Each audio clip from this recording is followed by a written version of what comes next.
Well, how to game your wife, part 1 here. Pastor Dalrock writes an article about how to stop frustrating your wife called Romance 101. He says many husbands don't understand why their wife reacts negatively to their romantic gestures. One husband recently asked, why does my wife not appreciate me in a Yahoo Answers post? Here's what this poor sap of a husband writes. Yesterday was my wife's birthday, and I sent her flowers to her office, and she threw a fit because they were not the flowers she was expecting. Says, first of all, I just sent her a big flower arrangement 2 weeks before that for our wedding anniversary. I didn't want to spend a lot of money on these flowers because I'm throwing her a surprise party this weekend. Man, this husband is trying too hard. He says, plus I booked her a 3.5-hour massage and bought her a diamond necklace. She doesn't know that because it's a surprise.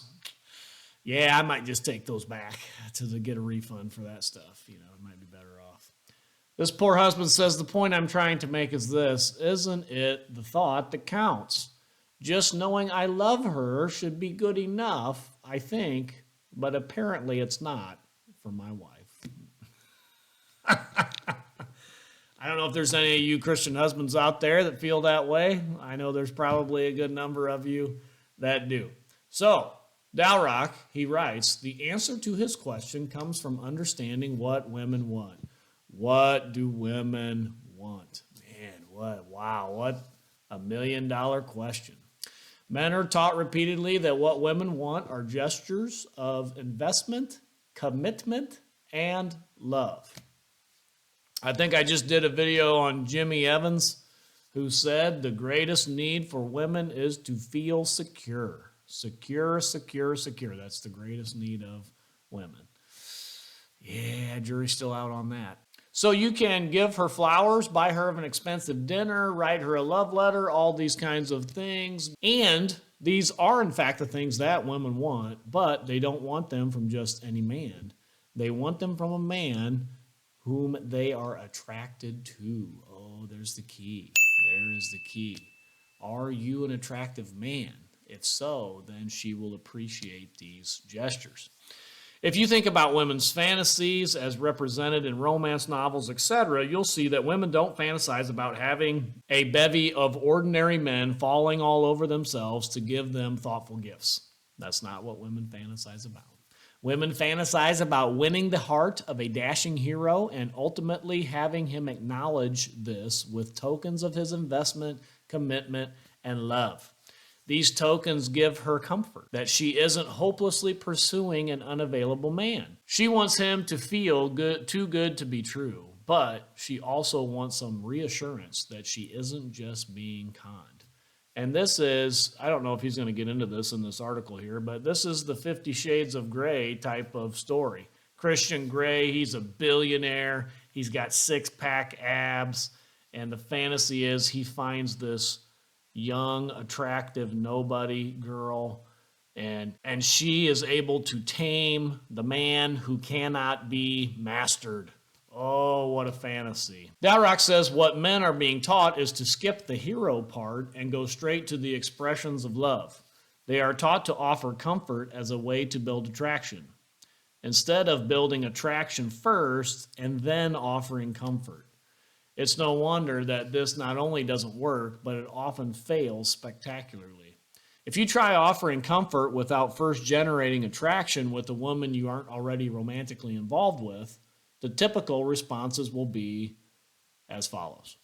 Oh, that's really sweet. You're going to make some lucky girl, but not me, a great boyfriend, husband someday. Or let's just be friends. Or worst case would be, wow, you're creepy. Now, if you do this with your wife, the common responses are inexplicable and irrational anger and frustration, and perhaps even contempt. Do this long enough and you'll eventually hear, I love you, but I'm not in love with you. This last line is the worst of all coming from a wife because it is a strong signal that a divorce is around the corner. Fortunately, there are things you can do to hopefully recover the situation. As with anything else, much of this will depend on how big a hole you are already in. This article that Dalrock's writing assumes you aren't in a really deep hole, but that, like nearly all husbands, you and your wife are both frustrated that your attempts to make her feel loved are at times at least having a very different result. As many of you have guessed, what you need to do is generate more attraction, not more comfort, more attraction. This is the husband game here. It could be that she only needs to feel a bit more attraction than she already does, but for most men, it would be difficult to err on the side of too much attraction. Either way, as her husband, you should be able to sense her changed response to you as you regain balance between comfort and attraction.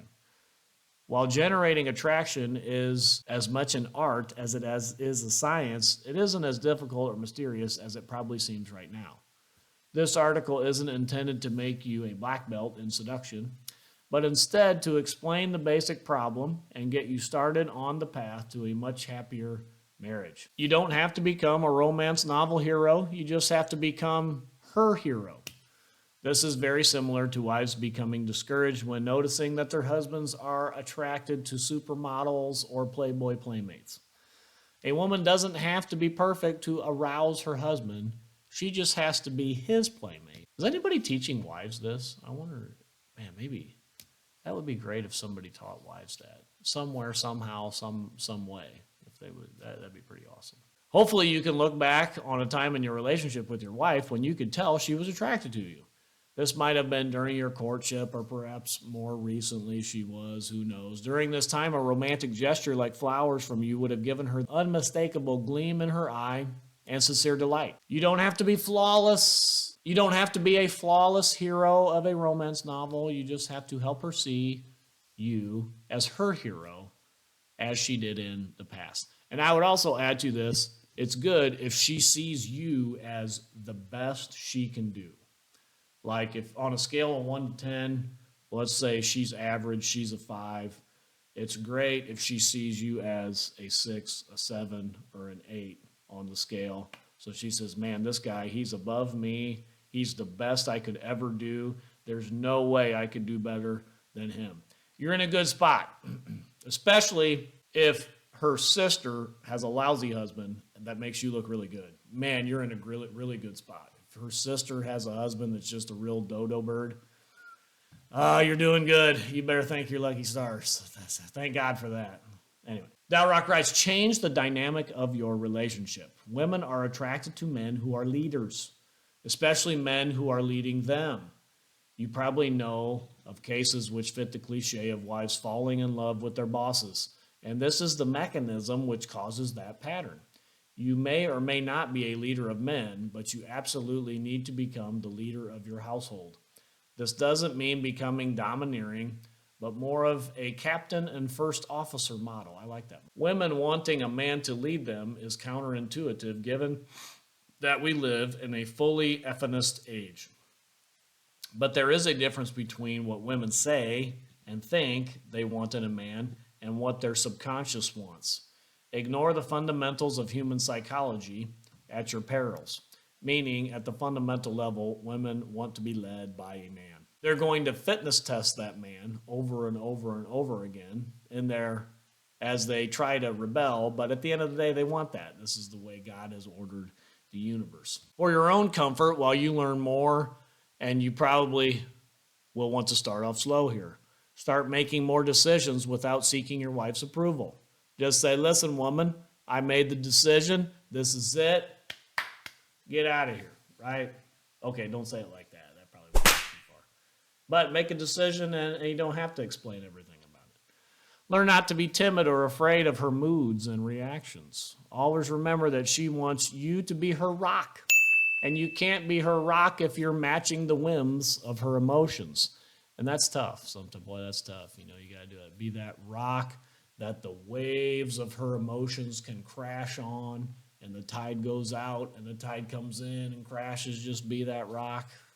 That's tough to do. Boy, you got to practice that. Dalrock writes, instead of timidly hugging her, playfully grab her around the waist and pull her into you so she can enjoy your strength. Stand tall. In your mind, remember that you are a strong and worthy man, and keep that frame as you do things. More difficult, but also essential, is to respond when she challenges you. Be prepared for her to subconsciously test you to see if you are really cut out to lead the family. This is the fitness tests that come all the time. Is he the real deal or a faker, is what her mind says. Going back to the example of a romance novel, very often the fantasy involves the man taming the woman. This is also a common theme in literature, with Shakespeare's Taming of the Shrew being just one of those classic examples.